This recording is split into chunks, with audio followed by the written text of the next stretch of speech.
Okay, so the next lick that happens is when we start getting into the kind of true Zakk Wylde shred territory, where I'm doing a kind of an alternate picking thing. It's 16th notes, 4 notes per beat, and it's based around position 1 of the minor pentatonic scale.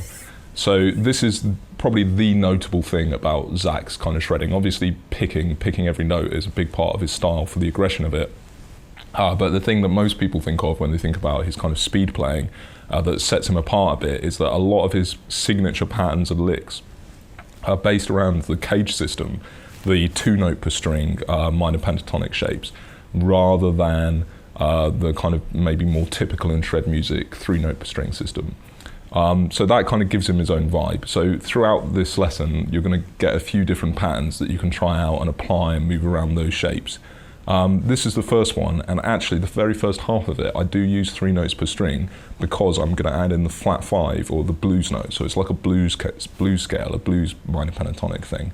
But the rest of it will continue in that way. And hopefully you can see that although I am using 3 notes per string on 1 string, it's really an extension. It's an extension of a traditional minor pentatonic shape rather than a 3 note per string lick. So let me play it for you and then we'll break it down.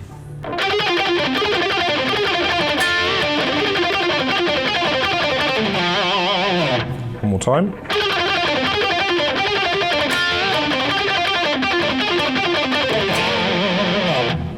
Great, okay. So what I'm doing there is I'm making a repetition pattern. Repetition patterns are basically small fragments, very small fragments that you repeat to create patterns. And because you're hearing the same thing repeating a few times, it becomes recognizable as almost like a hook. So it really is quite a convincing thing for making long, fast passages. And basically everyone in shred guitar uses it. So let's dive straight in and look at this pattern. This pattern is an 8 note pattern, or a 2 beat 16th note pattern, and it sounds like this slowly.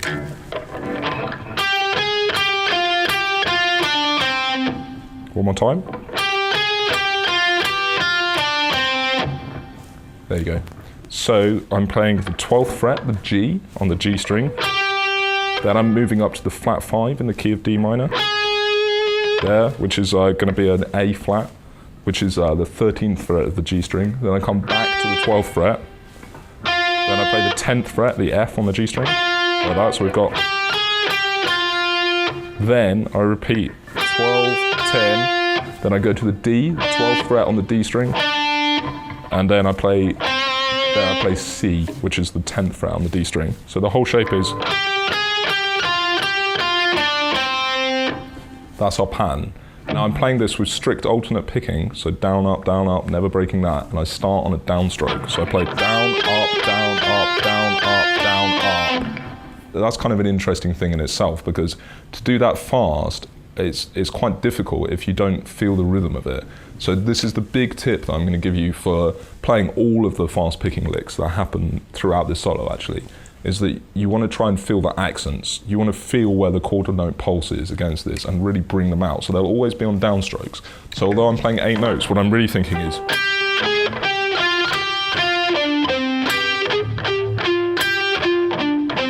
2, 3, 4, 1, 2, 3, 4, 1, 2. Sorry, like that. Let me do that again. So it's 16th notes. 1, E, and 2, E, and 1, E, and 2, E.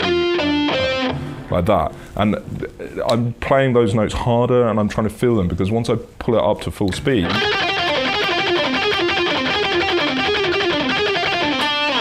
the only thing that I can really concentrate on is the accent. So I'm making sure, because it's moving so fast, I can't think of every note.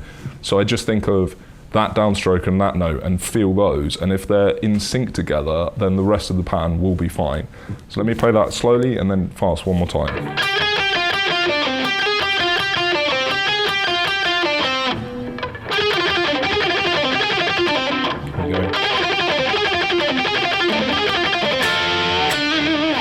Yeah, there you go. So I do it 3 times in total, and then I conclude it with this, which is just a typical, minor pentatonic standard rock thing. Double stop, 10th fret on the G and B strings, bend it very slightly to get that that kind of, that blues rub kind of sound between the minor third and the major third there. and then down to the root note on the 12th fret of the D string. So that first half of the lick is like this.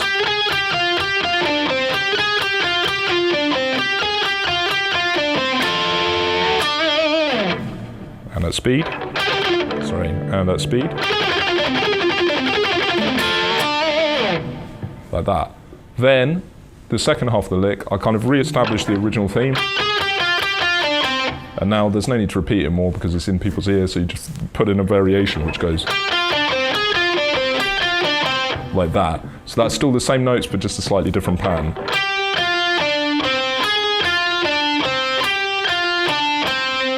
Which I'm just exactly the same picking, down, up, starting on a downstroke. So this little bit goes like this.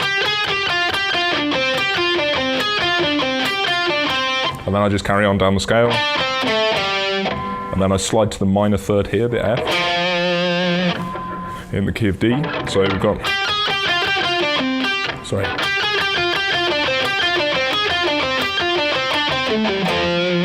And then big Zakk Wylde index finger vibrato, like I was talking about earlier. So we get this.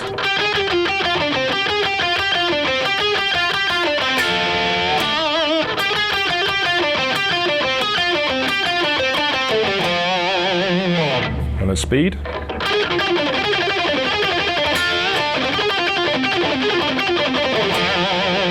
One more time.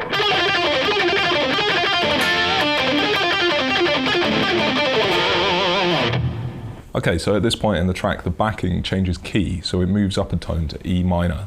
So I move across, I just literally shift across straight into minor pentatonic, E minor pentatonic, and the first thing I do is hit a big E on the 17th fret of the B string here. And again, I do the pick rate and the vibrato. Sorry.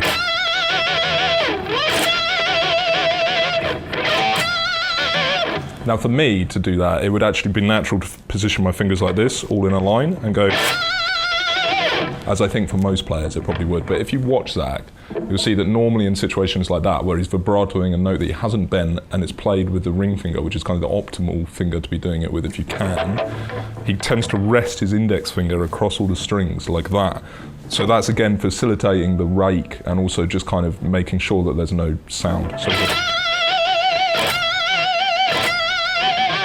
So I'm not sure if I did that in the performance because, as I say, like for me personally, that's not the knack. I would have to actually consciously decide to do that, and I don't think it's making that audible of a difference to really worry about it. But if you really want to worry about authenticity, that's the way to do that vibrato.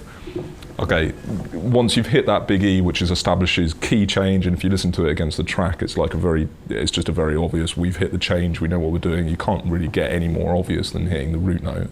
I then do a kind of an ascending minor pentatonic pattern through minor pentatonic position 1, E minor. So it starts on kind of the and of beat 4 of the bar, and then on beat 1 goes.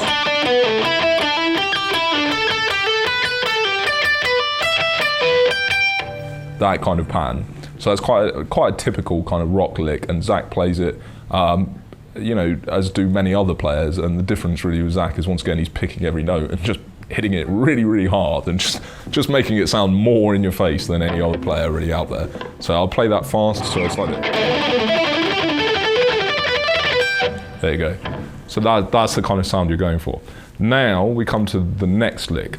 The next lick is the hardest one in this whole solo for me to demonstrate for you, because it's a good example of Zakk's kind of reckless abandon that happens sometime. And I really wanted to include something in this solo that shows that, even though it's going to be hard for me to demonstrate this to you clean, because it's such a big part of his style.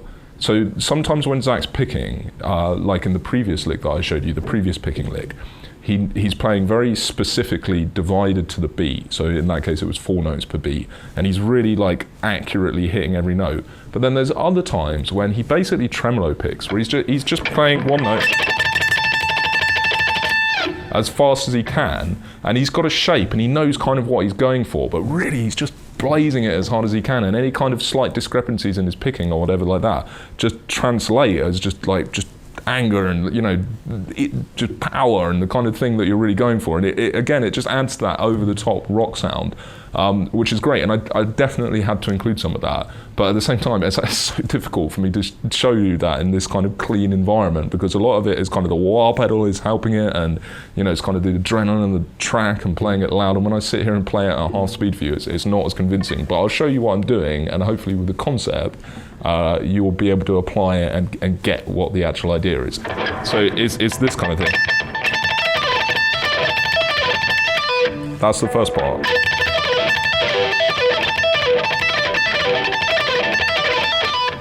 So when I notated that, if you look at the transcription, I've written it like this.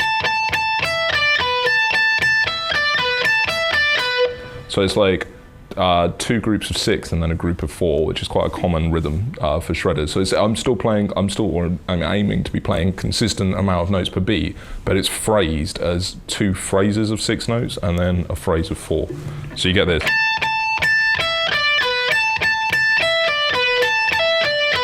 Like that.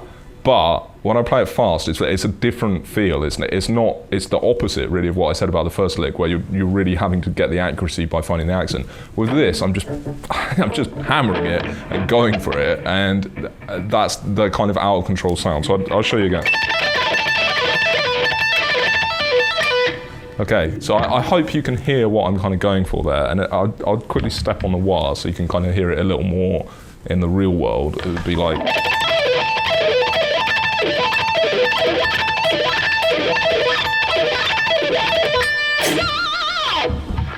So there you go. So you can hear that the way it's working in context. So then I just carried on with that idea by kind of alternating the leading note, alternating the first notes like this.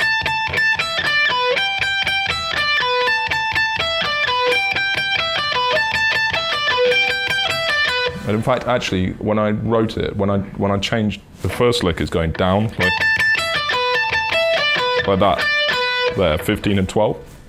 And then the next part where I'm alternating leading notes, I'm actually doing it like this. Sorry. And keeping that high E, I'm never really playing the B, the 12th fret on the B string, so I'm getting this.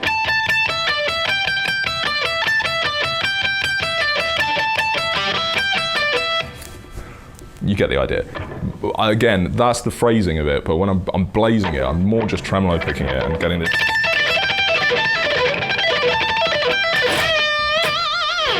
And again, if I do it with the wah, you'll hear it sounds like.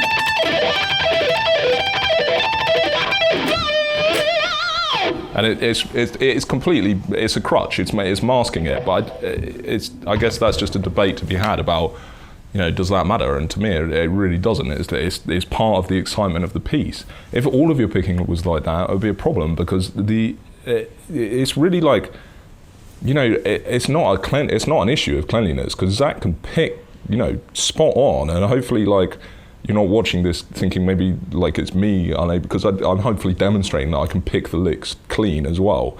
It's really the excitement of trying to hear somebody who spent that, you know, Zakk's a guy who spent like his whole life, his whole career just developing this incredible technique, and yet he's still reaching a point in his solos where he's got more to say. He's got so much to say that he's just pushing himself past that limit of absolute perfection to just blaze it out, and, like, you know, it's almost like an extra level. It's like a further kind of peak where it's gone so far that he's literally losing control of it, and that's kind of the beauty of that kind of sound. So it's a really difficult thing for me as an instructor, especially in a situation like this, to do this, and I hope I'm not going to be judged too badly for that being a little messy, but if you get the idea, just sit with the guitar and try it.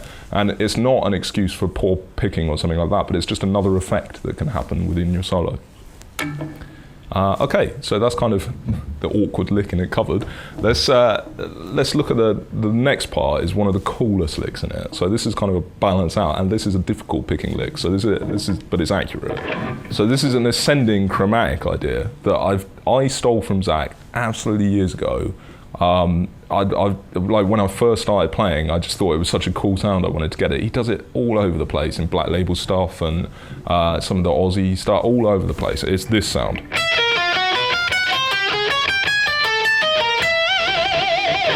So that's the conclusion to my tremolo picking lick. Let me do it again.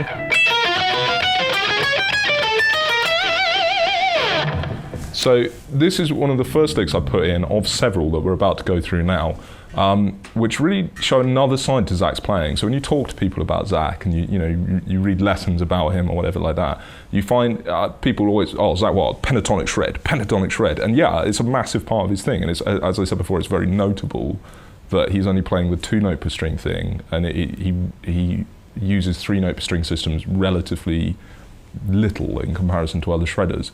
But there's another big part to his playing that doesn't get covered as much, so I've tried to cover it here, is that he often does chromatic stuff, like quite simple chromaticism, not like complex, no kind of neighbouring notes or anything like that, just basic patterns moving around.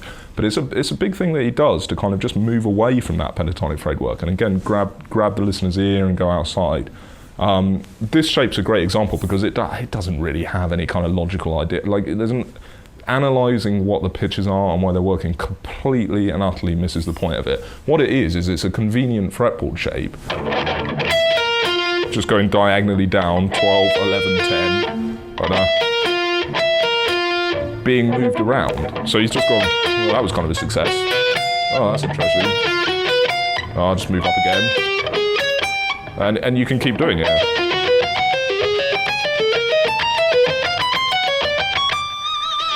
And he does do that. There's plenty of examples of him doing it for ages, and it's just really ear-grabbing.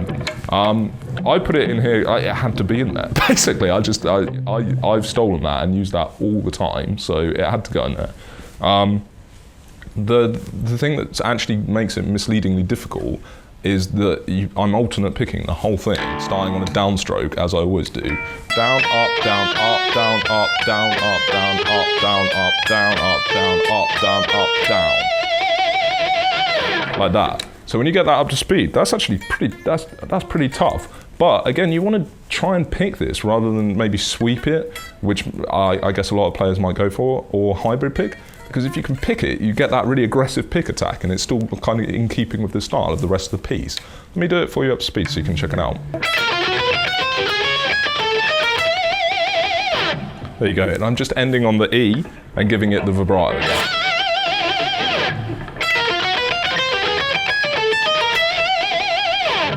There you go. So that's the Zakk Wylde chromatic lick I absolutely love, and you've got to try it out. It's kind of hard in the context of coming out of the tremolo picking as well. Let me try and play that whole section for you, and I'll use the wah pedal and just try and make it sound a bit Zakk-like for you. So I'll start from the ascending E minor lick. So that'll be like this.